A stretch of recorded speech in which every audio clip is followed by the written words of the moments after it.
काल आपण slide show मध्ये या स्क्रीन पर्यंत आलेलो होतो. लॉक ते मिल याचा मधला काळ म्हणजे लॉक नंतर आपल्याला पुढचा विचारवंत अभ्यासायचा आहे, तो म्हणजे जॉन स्टुअर्ट मिल. जॉन लॉकचा काळ होता 1632 ते 1704, म्हणजे जवळपास त्याचं सगळं 17वं शतक होतं. आणि त्याच्यानंतर मिलचा जो काळ आहे ते एकदम 19वं शतक आहे. म्हणजे 18वं शतक याचा आपल्याला सिलेबस मध्ये समावेश नाहीये. तर या 18व्या शतकात काय झालं म्हणजे साधारणपणे 1704 पासून 1806 पर्यंत 102 वर्षांचा जो काळ गेला, त्याच्यामध्ये काय झालं ते आपण काल सगळं पाहिलं. त्याच्यामध्ये मुख्यतः 3 मोठ्या क्रांती झाल्या. एक औद्योगिक क्रांती, दुसरी अमेरिकन राज्यक्रांती आणि तिसरी फ्रेंच राज्यक्रांती. औद्योगिक क्रांती त्याच्यामध्ये बदल कसे झाले आणि हातमागापासून यंत्रमागाकडे आपण कसे गेलो. एका दिवसाला 1 मीटर कापड तिथपासून एका दिवसाला 1000 मीटर कापडापर्यंत जाऊन आता आपण पोहोचलोय. त्यामुळे त्याला आपण औद्योगिक क्रांती असं म्हणतो. टेक्सटाईल मिल्स मध्ये पहिल्यांदा या सुधारणा झाल्या आणि नंतर मग प्रत्येक जीवनाच्या प्रत्येक क्षेत्रामध्ये तुम्हाला बदल झालेले दिसतील, क्रांती झालेली दिसेल. त्याच्यामुळे जीवनमान सुधारलं, त्याच्यामुळे लोकसंख्या पण वाढली. तर हे सगळे मुद्दे आपण काल पाहिले. चांगल्या गोष्टी जशा झाल्या तशा काही गोष्टी कामगारांसाठी प्रचंड कठीण आयुष्य झालं आणि कामगारांना वाली कोणी राहिला नाही. म्हणजे मुख्य मुद्दा या काळामध्ये झालाय तो कामगारांना कोणी वाली राहिला नाही. कामगार सर्व अर्थाने भरडले गेले, कारण त्यांचं यंत्र आल्यामुळे काम गेलं निघून. जिथे 10 कामगार लागायचे तिथे एकच कामगार पुरेसा ठरायला लागला, त्यामुळे 9 बेरोजगार झाले. ज्या एकाला काम मिळेल तो समजा आजारी पडला, त्याचा काही यंत्रामध्ये हात सापडला, पाय गेला, तर त्याच्या जागी बाकीचे 9 काम करण्यासाठी प्रयत्न करायचे आणि मग त्यांना कमी पगारामध्ये काम करावं लागायचं. त्यांच्यामध्येच अंतर्गत स्पर्धा असायची आणि अहस्तक्षेपाचं धोरण असल्यामुळे सरकार या बाबतीत काही करत नव्हतं. तर ही सगळी अवस्था होती 18व्या शतकामध्ये. आणि 19व्या शतकात मिलनी या सगळ्या पार्श्वभूमीवरती स्वतंत्र विचार आपले मांडले आहेत.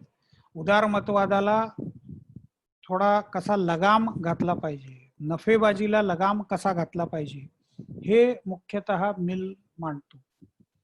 त्या मिलचं आधी थोडक्यात चरित्र बघू, त्याचं थोडंसं बॅकग्राऊंड आपण बघू आणि मग नंतर मिलच्या विचारांच्याकडे येऊ. जेम्स मिल या उपयुक्ततावादी विचारवंताचा हा मुलगा. जेम्स मिल सुद्धा मोठा तत्वज्ञ विचारवंत. उपयुक्ततावाद, युटिलिटेरियनिझम हा सिद्धांत त्यांनी मांडला, हे तत्वज्ञान त्यांनी मांडलं. प्रत्येक माणसाला सुख हवं असतं आणि दुःख टाळायचं असतं. प्रत्येक माणूस जास्तीत जास्त सुख मिळवण्याचा आणि दुःख कमीत कमी करण्याचा प्रयत्न करत राहतो. त्याच्यामुळे सरकारनी जास्तीत जास्त लोकांचं जास्तीत जास्त सुख हे आपलं उद्दिष्ट ठेवावं आणि त्या दृष्टीने पावलं उचलावी. फक्त वादाचे मुद्दे असे उपस्थित झाले की सुखाची व्याख्या काय करणार, सुख कशाला म्हणायचं. तर सुखाची व्याख्या प्रत्येकाची वेगवेगळी असू शकते. म्हणजे एखाद्याला सिनेमा बघण्यामध्ये सुख असेल तर एखाद्याला सिनेमा म्हणजे घुसमट वाटत असेल, अंधारात जाऊन काय बसायचं, त्यापेक्षा मोकळ्या मैदानावर खेळण्यामध्ये त्याला सुख वाटत असेल. एखाद्याला असं वाटेल की पुस्तक घ्यावं आणि कुठेतरी वाचत बसावं. म्हणजे काही उदाहरणं अशी मी बघितली आहेत की अगदी निसर्गरम्य ठिकाणी गेलं तरी हे कुठेतरी एक पुस्तक घेणार आणि कोपऱ्यात जाऊन बसून पुस्तक वाचत बसणार. त्यांचं सुख पुस्तक वाचण्यामध्ये आहे, दुसऱ्याचं बागेत फिरण्यामध्ये असेल, तिसऱ्याला पोहण्यामध्ये आनंद असेल, चौथ्याला सिनेमामध्ये असेल, पाचव्याला काहीही काम न करण्यामध्ये आनंद असू शकतो, संगीतामध्ये एखाद्याला आवड, त्याच्यात सुद्धा परत एखाद्याला भारतीय संगीत आवडेल, एखाद्याला पाश्चात्य आवडेल, वेगवेगळ्या आवडीनिवडी, त्याप्रमाणे सुख, प्रत्येकाची सुखाची व्याख्या वेगळी. मग अशा परिस्थितीत तुम्ही सरकारला सांगणार कसं की जास्तीत जास्त लोकांचं जास्तीत जास्त सुख? म्हणजे असं जर तुम्ही या तत्वज्ञानाच्या आधारे जर काम करायला लागलात तर निर्णय योग्य होणार नाही. ही टीका जॉन स्टुअर्ट मिलनी आपल्या वडिलांच्या वरतीच नंतर केलेली आहे. त्याची सुरुवात उपयुक्ततावादापासूनच झाली, कारण वडिलांनी त्याला शिकवलेलं होतं. वडिलांचा याच्यावरती प्रचंड प्रभाव होता. वडिलांच्या जागीच हा त्याच कंपनीमध्ये, ईस्ट इंडिया कंपनीमध्ये हा नोकरीला लागला.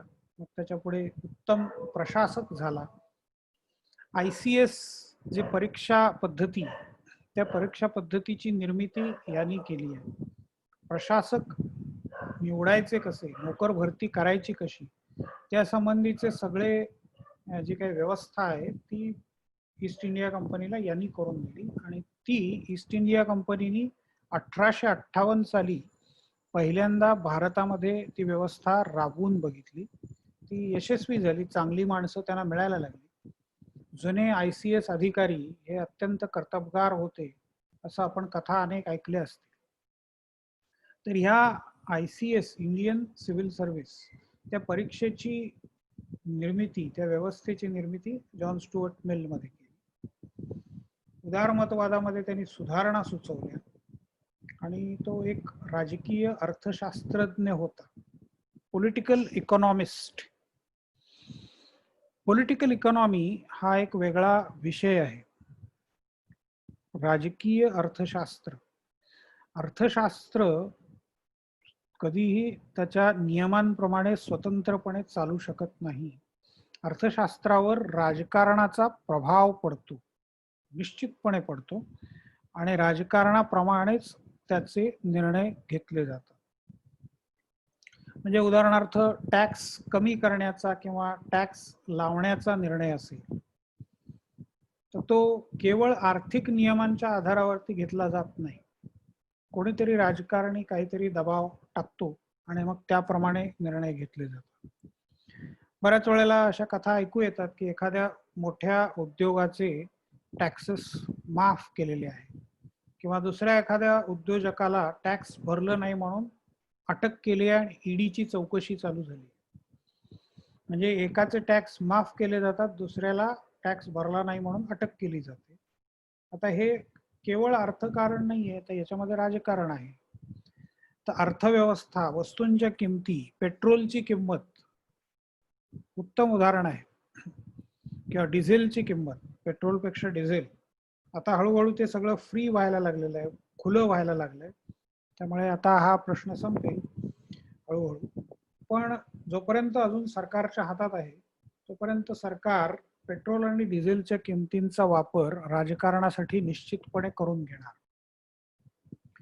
पॉलिटिकल इकॉनॉमीचं एक उत्तम उदाहरण म्हणजे दिल्लीमध्ये एकदा काँग्रेस निवडून आलेली होती, दिल्ली सरकार, दिल्लीच्या राज्य विधानसभेमध्ये, आणि नंतर त्यांनी कांद्याची मिरवणूक काढली होती. कांद्याचे भाव प्रचंड वाढले आणि त्याच दरम्यान निवडणुका झाल्या, आणि मग सरकार, BJPचं जे सरकार होतं त्याच्याविषयी लोकांच्या मध्ये बरंच निगेटिव्ह मत तयार झालं आणि काँग्रेसला त्याचा फायदा झाला. म्हणून त्यांनी निवडणूक झाल्यानंतर विजयाची मिरवणूक काढताना कांद्याची मिरवणूक काढली होती. कांद्याची मोठी इमेज किंवा एक असा मॉडेल तयार केलं होतं आणि ते ट्रकवर टाकून ते घेऊन गेले मिरवणुकीसाठी. तर कांद्याचे भाव अचानक वाढले. मग अर्थात तिथे व्यापाऱ्यांची मदत यांना मिळाली. त्याच वेळेला नेमक्या निवडणुका आल्या. तर हा योगायोग राजकीय अर्थशास्त्र म्हणजे काय ते दाखवून देतो. तर अर्थशास्त्र केवळ अर्थशास्त्राच्या नियमांप्रमाणे कधीच चालवता येत नाही. ते व्यक्तिगत पातळीवर पण माणसाला करता येत नाही. तेही आपण आधी पाहिलंय कधी कधी, की एखादा माणूस प्लॅनिंग करतो की मला 50,000 रुपये मिळाले तर मी या प्रकारे डिस्ट्रीब्यूट करेन की 10% सेव्हिंग मध्ये असेल, 10% मुलांच्या शिक्षणासाठी ठेवेन, असं सगळं प्लॅनिंग करतो तो. आणि घरी आल्यानंतर गावाकडून फोन येतो आणि विहिरीसाठी पैसे हवेत, जनावरांसाठी पैसे हवेत, बी बियाणासाठी पैसे हवेत, इमर्जन्सी आहे असं सांगितलं जातं आणि ते पैसे त्याला तिकडे द्यावे लागतात. त्याचे प्लॅन्स जे असतात ते अत्यंत चांगले असतात, पण ते त्याला राबवता येत नाही. तर इकॉनॉमिक्स हे थिअरी म्हणून ठीक आहे, प्रॅक्टिकली केवळ इकॉनॉमिक्स चालत नाही, पॉलिटिकल इकॉनॉमी असते. तर पॉलिटिकल इकॉनॉमी महाराष्ट्रामध्ये सुद्धा तुम्हाला दिसेल, शुगर लॉबीची पॉलिटिकल इकॉनॉमी आहे. साखर कारखानदारांचं राज्य असं म्हणायचं, शुगर लॉबीचं राज्य. एक काळ असा होता की पश्चिम महाराष्ट्रामध्ये 100 साखर कारखाने आणि 100 आमदार हे काँग्रेसचं गणित निश्चित होतं. तर 100 कारखान्यांच्या आधारावरती 100 आमदार निवडून यायचे आणि मग बाकीचे मिळून त्यांचे बहुमत कायम टिकायचं, 200च्या वर त्यांची संख्या कायम असायची. तर ही एक पॉलिटिकल इकॉनॉमी यशवंतराव चव्हाणांनी सहकार क्षेत्र उभं केलं. त्याचं कारणच ते होतं की केवळ आर्थिक फायदा व्हावा, सुधारणा व्हावी हा एकमेव हेतू त्याच्यामध्ये नव्हता. त्याच्यातून राजकीय फायदा मिळेल हे निश्चित दिसत होतं आणि उद्दिष्ट तेच होतं. मग सहकार क्षेत्राला अनेक सवलती देण्यात आल्या. एखादा उद्योग बुडत असेल तर त्याला कर्ज दिलं जायचं. आणि मग तेच जेव्हा काँग्रेसचं सरकार पडलं आणि नवं बीजेपी शिवसेनेचं सरकार आलं, त्यावेळेला त्यांनी पहिल्यांदा काय काम केलं असेल तर साखर कारखान्यांमधले जे काही माल प्रॅक्टिसेस आहेत किंवा भ्रष्टाचाराची प्रकरणं वर यायला लागली. तर याला म्हणतात पॉलिटिकल इकॉनॉमी. तर मिल हा पॉलिटिकल इकॉनॉमिस्ट होता. त्यांनी वेलफेअर स्टेटची संकल्पना मांडली. ती आणखीन विस्ताराने पुढे बघूया आपण, पण आधी त्याच्या चरित्राचा काही भाग बघायचा आहे. तोही तितकाच इंटरेस्टिंग आहे. हे जेम्स मिल 1773 ते 1836 हे जॉन स्टुअर्ट मिलचे वडील. जॉन स्टुअर्ट मिल हा त्याच्या भाषेसाठी प्रसिद्ध आहे. मी हे कोटेशन तुम्हाला आधी पण पाठवलं होतं. हे ट्रान्सलेट करायला सांगितलं होतं, तुमच्यापैकी काही जणांनी प्रयत्न पण केला. त्याच्यानंतर मी एक छोटीशी ऑडिओ फाईल पाठवली होती, त्याच्यात हे कोटेशन्स होते. आणखीनही काही पाठवेन. खूप सुंदर लिखाण त्याचं आहे. आणि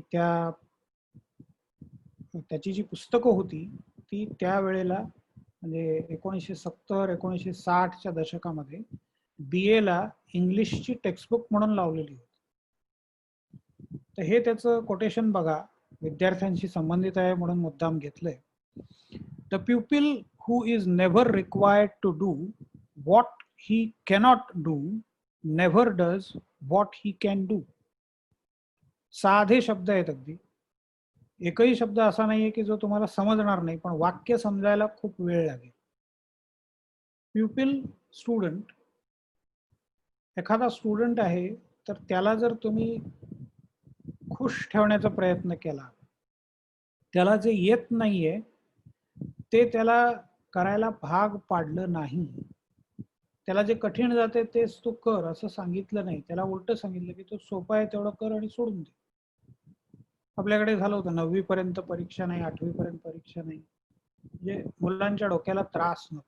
तर मिल तेच सांगतोय की जर मुलांच्या डोक्याला तुम्ही त्रास दिला नाही तर ते कधीच त्यांची क्षमता विकसित करू शकणार नाही.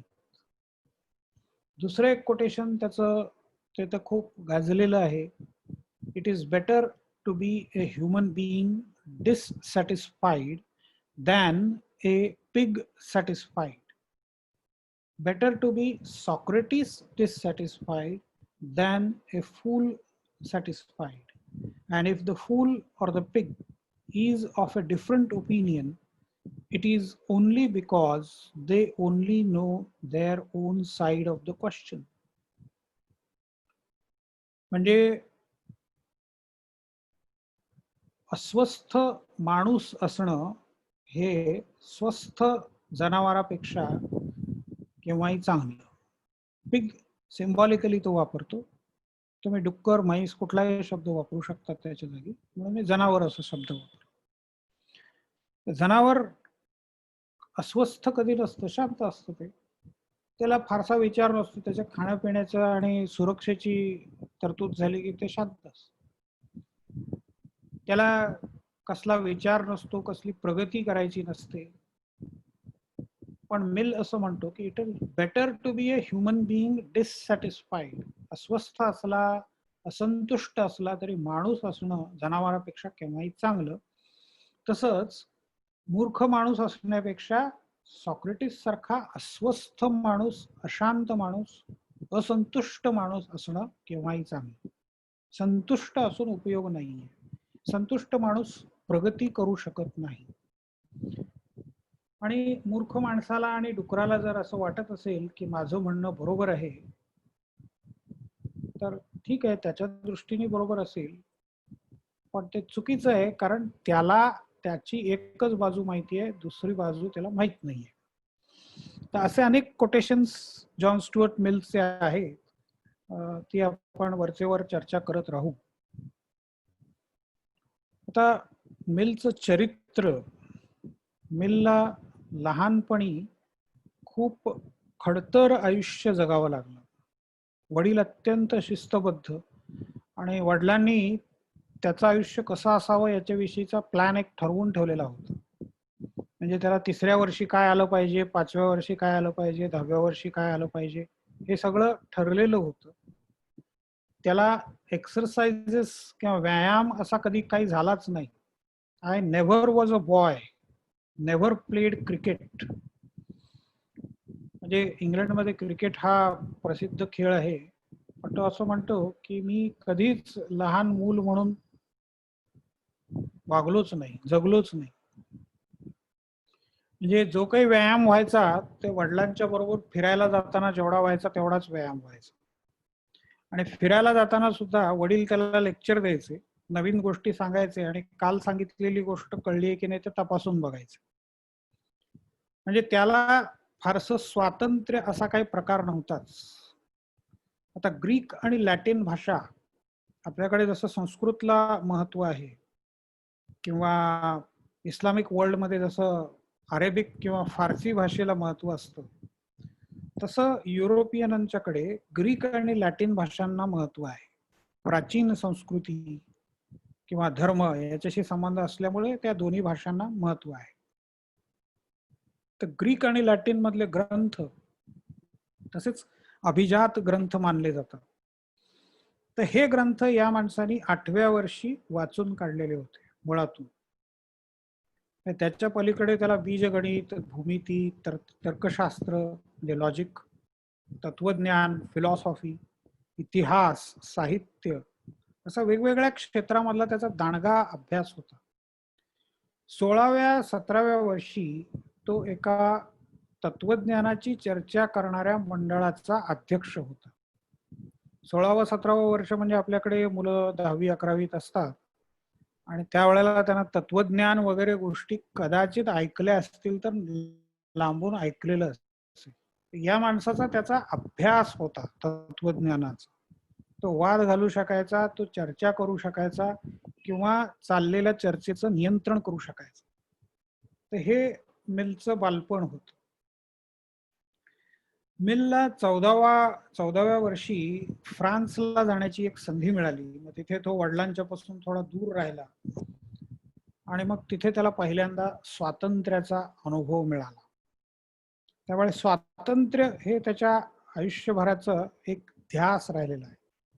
आणि त्यातूनच त्यांनी ऑन लिबर्टी हा गाजलेला ग्रंथ लिहिला असावा, असं बऱ्याच विद्वानांचं मत आहे. ऑन लिबर्टी हा खूप सुंदर ग्रंथ आहे. स्वातंत्र्याविषयी त्यांनी मांडलेले विचार, मगाशी जे कोटेशन सांगितले तसेच लांब पल्ल्याची वाक्य त्याच्यामध्ये आहेत. समजायला थोडं कठीण आहे, पण अतिशय सुंदर मांडणी ऑन लिबर्टी मध्ये त्यांनी केली आहे. प्रोजेक्ट गटेनबर्ग, त्याचा उल्लेख मागे मी केला होता या साईटचा. तर या साईटवरती साधारणपणे 100 पूर्वीची सगळी पुस्तकं अवेलेबल आहे. म्हणजे कॉपीराईट ज्यांचा संपलेला आहे ती सगळी पुस्तकं तिथे अवेलेबल असतात. ती एक नॉन प्रॉफिट ऑर्गनायझेशन आहे आणि ते एक समाजकार्य करायचं म्हणून ज्ञानाचा प्रसार करण्यासाठी हे करतात. तर मिलची सगळी पुस्तकं, सगळी गाजलेली पुस्तकं तिथे अवेलेबल आहेत. ऑन लिबर्टी तरी निश्चित आहे, मी पाहिलंय आणि त्याच्यातून काही भाग डाउनलोड पण करून घेतलाय, याच्यातही टाकलाय. जॉन स्टुअर्ट मिलचं एक बायोग्राफी आहे, ती लिंक इथे तुम्हाला दिसतेय ब्रिटानिकावरची, तर ती पण जरूर वाचून बघा.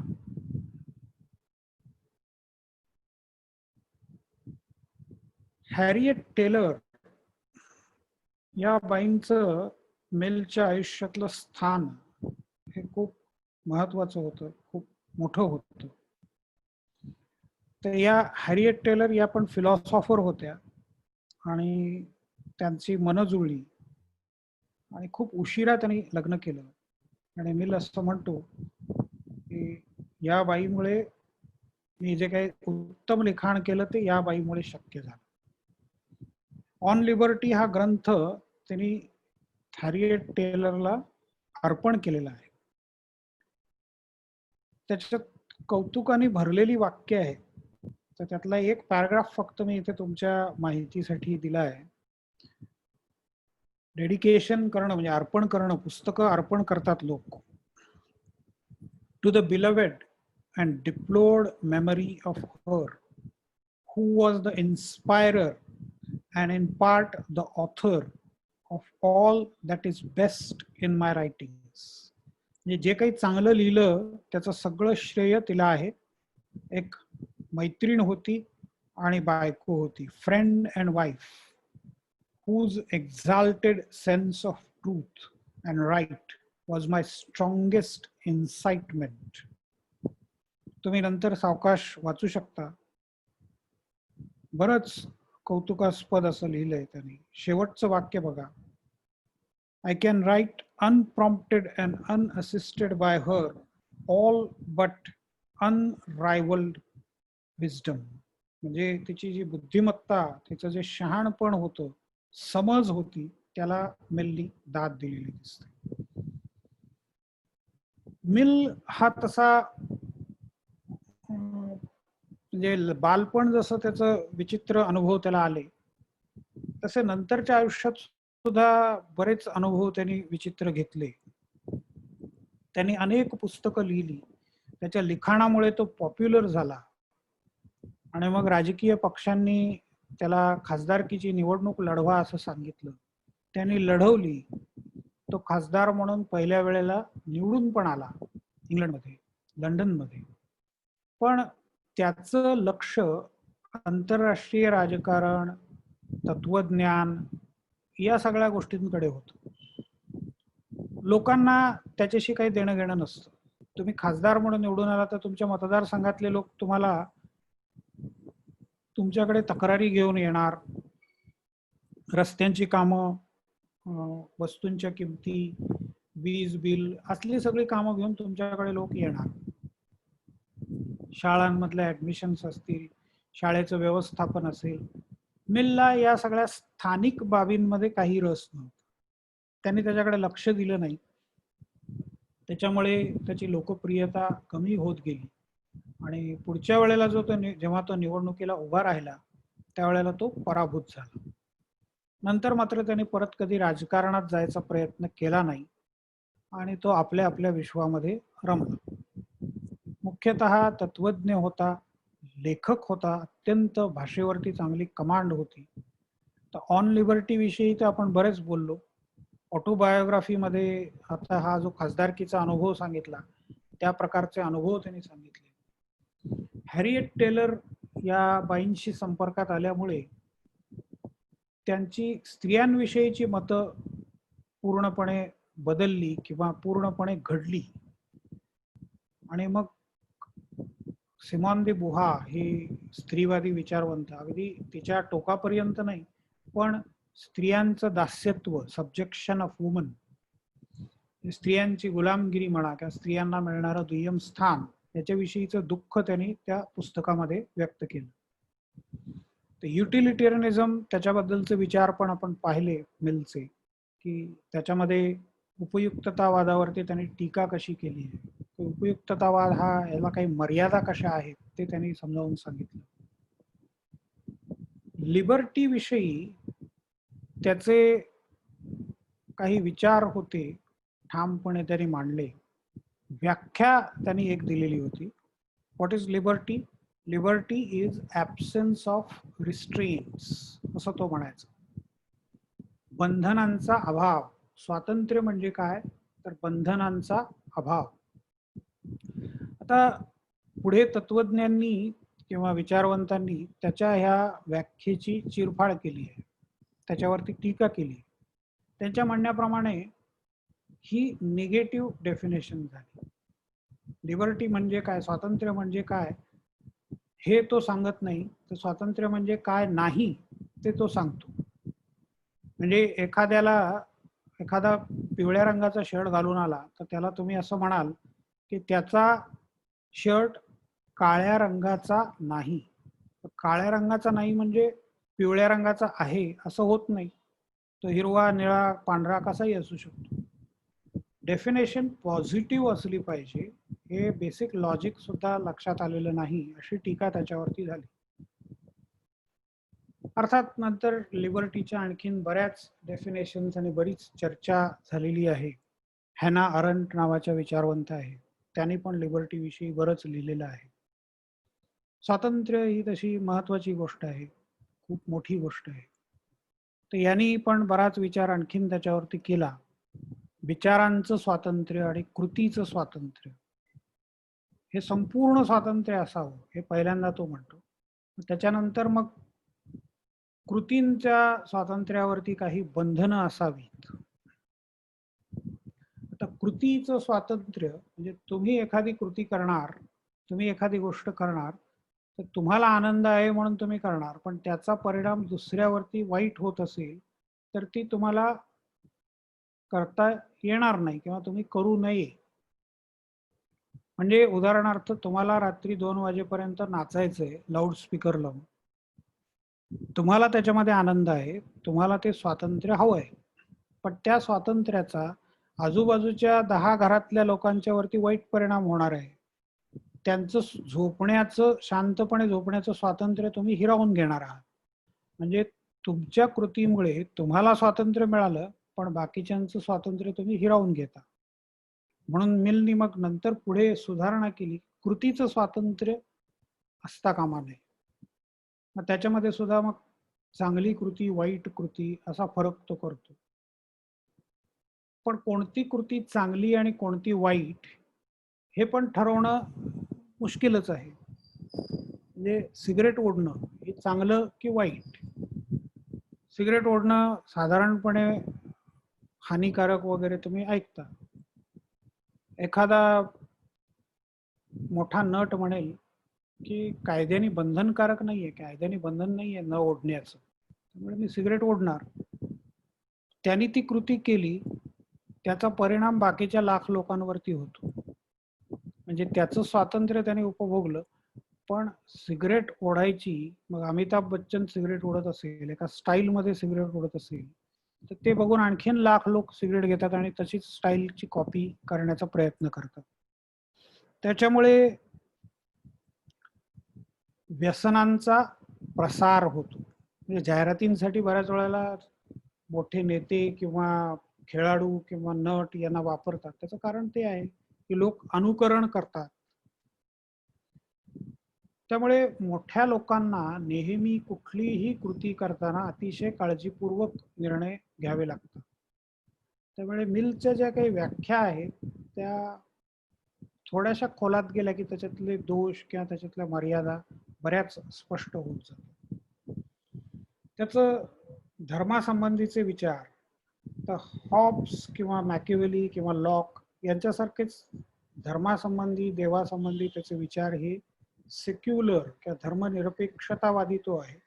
तो काही ख्रिश्चॅनिटीचा किंवा आणखीन कुठल्या तरी धर्माचा, ईश्वराचा अजिबात पुरस्कार करत नाही, या तो ते मानत नाही. लॉजिक किंवा तर्कशास्त्रावरचा एक ग्रंथ आहे आणि रिप्रेझेंटेटिव्ह गव्हर्नमेंटवरचा एक ग्रंथ आहे. लोकशाही व्यवस्थेसंबंधी त्यांनी विचार मांडलेले आहेत. आत्ताची जी आपली लोकशाहीची व्यवस्था आहे त्याच्यामध्ये बहुमत मिळवणं एवढंच महत्वाचं असतं. आत्ताच्या व्यवस्थेला असं म्हणतात फर्स्ट पास्ट द पोस्ट.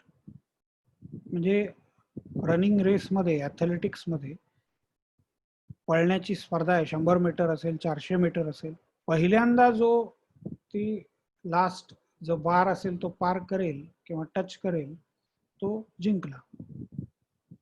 मग बाकीचे एखाद्या अर्ध्या सेकंदाने जरी मागे असतील तरी ते हारले आणि एकच जिंकतो. तसं बहुमताच्या आधारावरती जिथे निवडणूक होते त्याला मेजॉरिटी रिप्रेझेंटेशन सिस्टीम असं म्हणतात. ती कशी चुकीची आहे, त्याच्यामध्ये कसे दोष आहेत ते त्यांनी दाखवून दिलं. म्हणजे 100 मतदार आहेत आणि 10 लोकांना त्यांना निवडायचंय, तर 100 मतदारांपैकी 81 मतदारांनी 9 प्रत्येकाने मतं 9 उमेदवारांना दिली. 10व्या उमेदवाराला उरलेली 19 मतं मिळाली. तर याचा अर्थ काय होतो की 10वा उमेदवार विजयी. प्रत्यक्षात पाहिलं त्याला जास्त मतं मिळाली आहेत, ते बरोबर आहे. बाकीच्यांना 9च मिळाली, याला 19 मतं मिळाली. पण 19 मिळाली आहेत, पण 81 लोक त्याच्या विरोधात आहेत. 81 लोकांना तो नको आहे हे पण त्याच्यामध्ये दिसतं आहे. पण नको असला तरी आता तो त्यांना डोक्यावर बसवून घ्यावा लागणार, कारण तो निवडून आला. म्हणजे आपल्या व्यवस्थेमध्ये जे निवडून आलेले असतात बऱ्याच वेळेला खूप छोट्या संख्येने लोकांचा त्यांना पाठिंबा असतो. म्हणजे खऱ्या अर्थाने बहुसंख्याकांचा त्यांना पाठिंबा नसतो. त्यामुळे मिलनी काही किचकट पद्धती त्याच्यासाठी सांगितल्या. म्हणजे मल्टी मेंबर कॉन्स्टिट्युएन्सी, म्हणजे एका मतदारसंघामध्ये एकाच्या ऐवजी 3 खासदार निवडून द्या, एकाच्या ऐवजी 4 खासदार निवडून द्या. प्रेफरन्शियल वोटिंग असे, म्हणजे प्रेफरन्सेस द्या. म्हणजे एक मत एकाला दिलं आणि संपलं असं नकोय, तर तुम्ही ABCD असं प्रेफरन्सेस द्या आणि मग त्याच्या आधारावरती कॅल्क्युलेशन करायचं, मग कोटा ठरवायचा. आता ही किचकट पद्धत आपण नंतर केव्हा तरी सावकाश बघू. त्याच्या डिटेल्समध्ये जाण्याची आत्ता या क्षणाला आपल्याला गरज नाहीये. फक्त एवढंच समजून घ्यायचंय की त्यांनी जो पर्याय दिला त्याच्यामध्ये अल्पसंख्याकांना प्रतिनिधित्व मिळेल. एकाच्या ऐवजी 4 खासदार निवडून आल्यामुळे जास्तीत जास्त लोकांचं प्रतिनिधित्व होईल. तरीही काही मायनॉरिटीज राहणारच आहेत की ज्यांचं प्रतिनिधित्व नाहीये. पण एक असल्यापेक्षा 4 खासदार असतील तर अधिक लोकांचं प्रतिनिधित्व होणार आहे.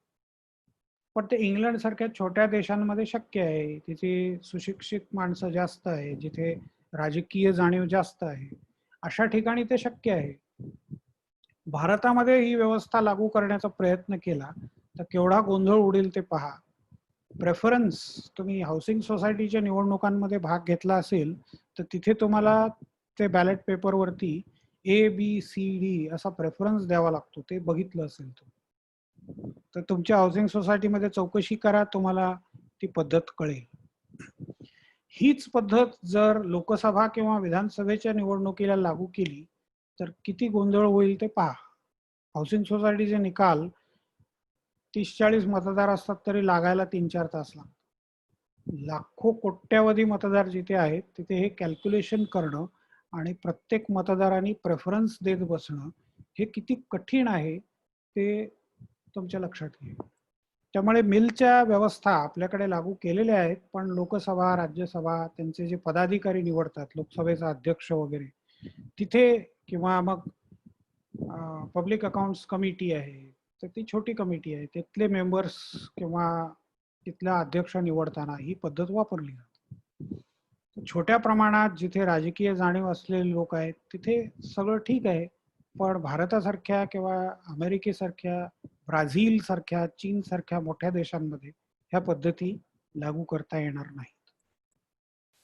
मिलचा भर मेरिटोक्रसी, गुणवत्तेवरती खूप भर होता. त्याचा गुणवत्तेची कदर होती आणि गुणवान लोकांनी पुढे यावं असं त्याचं म्हणणं होतं. गुणवान लोकांनी सत्तेमध्ये यावं असा त्याचा आग्रह होता. मग गुणवान कोणाला म्हणायचं, विद्वान कोणाला म्हणायचं, अर्थातच मग औपचारिक शिक्षणाच्या आधारावरती ते ठरवायचं आणि एकूण त्याच्या कामाच्या आधारावरती ठरवायचं. मतदानाचा हक्क देताना सुद्धा विद्वान किंवा त्याच्यापेक्षा साधारण बुद्धीचा आणि अगदीच काही समज नसलेला असे कॅटेगरीज तो करतो. आणि जो विद्वान आहे त्याच्या मताला अधिक किंमत असावी. जो विद्वान नाही त्याला तितकीशी किंमत असू नये किंवा कदाचित मग त्याला मतदानाचा अधिकार पण असू नये. थोडीशी त्याचं क्षमता वाढली की मतदानाचा अधिकार मिळेल, पण मग गुप्त मतदानाचा अधिकार असू नये. त्यांनी कुठल्या तरी विद्वान माणसाशी चर्चा करून मगच मतदान करावं. पब्लिक वोटिंग, असं डिस्कशननी वोटिंग करावं आणि विद्वान माणसांनी त्याला मार्गदर्शन करावं. तर विद्वानांवरती याचा विश्वास प्रचंड आहे.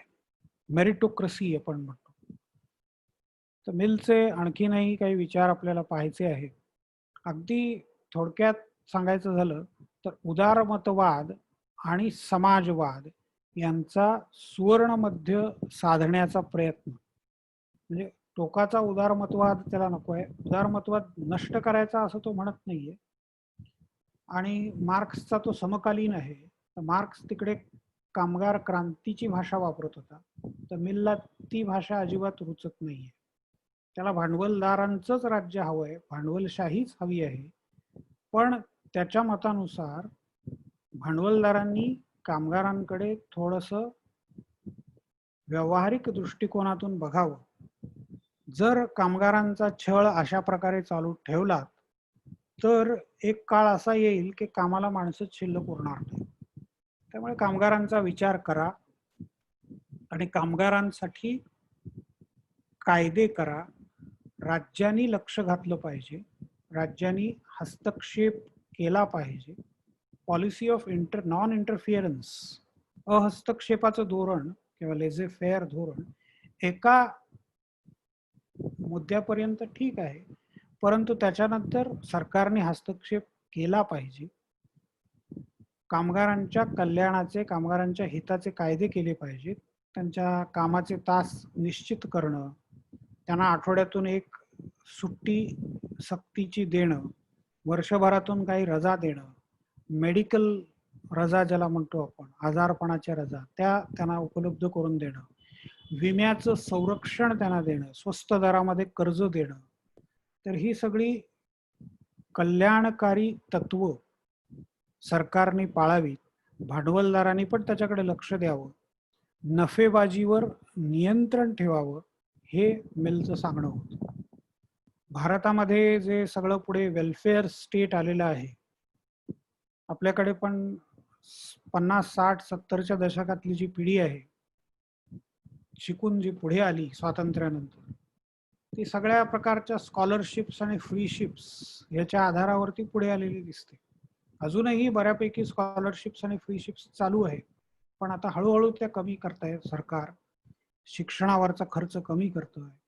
आताचं युग आहे ते पुन्हा लिबरल किंवा लिबरॅलिझम, न्यू लिबरॅलिझम असं म्हणतो आपण, नव उदारमतवादाचं युग.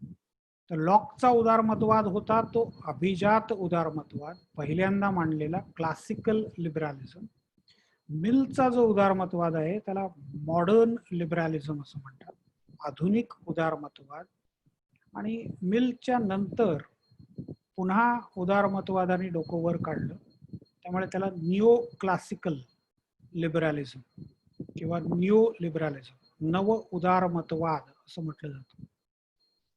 आता मिलचा आधुनिक उदारमतवाद आणि नव उदारमतवाद या दोन संकल्पना पाहिल्या की मिलच्या संबंधीचे आपले चर्चा पूर्ण होते. ते उद्याच्या तासाला आपण बघू.